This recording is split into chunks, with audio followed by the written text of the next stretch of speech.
प्राचीन समय की बात है। एक कुंडलपुर नामक नगर था, जहाँ नंदा नाम का एक ब्राह्मण अपनी पत्नी सुनंदा के साथ रहता था।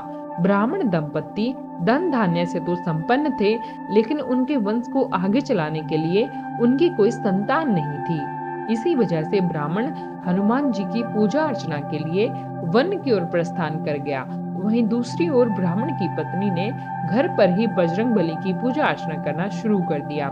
ब्राह्मण की पत्नी प्रत्येक मंगलवार को व्रत रखती और शाम को भोग बनाकर हनुमान जी को अर्पित करती और फिर स्वयं ग्रहण करती। लेकिन एक दिन मंगलवार को कोई और व्रत पड़ गया, जिस वजह से वह महावीर जी का व्रत नहीं रख पाई और न ही उसने भोजन बनाया और हनुमान जी को भी भोग उसने नहीं लगाया और न ही स्वयं ग्रहण किया।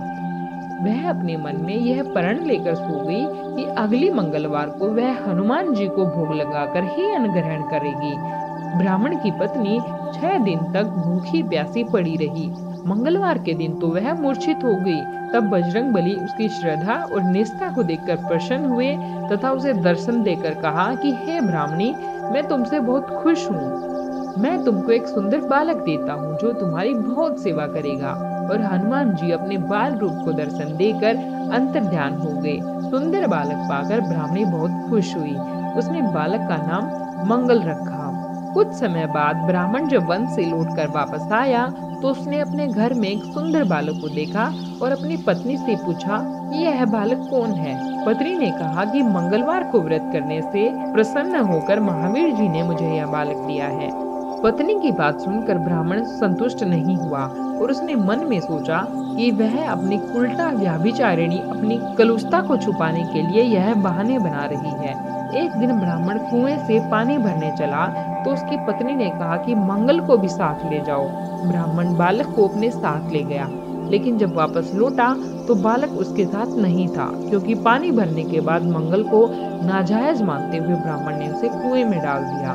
जब ब्राह्मण की पत्नी ने मंगल के बारे में पूछा तो इससे पहले कि ब्राह्मण कुछ बोलता तभी मंगल मुस्कुराता हुआ घर आ गया। उसको देखकर ब्राह्मण आश्चर्यचकित हो गया। उसी रात्रि को बजरंग बली ने ब्राह्मण को स्वप्न देते हुए कहा कि यह बालक मेरा बाल रूप है और तेरी पत्नी की भक्ति से प्रसन्न होकर मैंने उसे वरदान स्वरूप दिया है। तुम अपनी पत्नी को उल्टा क्यों कहते हो? यह सुनकर ब्राह्मण खुश हुआ और ब्राह्मण दंपत्ति सुखपूर्वक अपना जीवन व्यतीत करने लगे। इसीलिए जो मनुष्य मंगलवार व्रत कथा को पढ़ता है या सुनता है और नियम से व्रत रखता है, हनुमान जी की कृपा से उसके सब कष्ट दूर होकर उसे सर्व सुख प्राप्त होता है।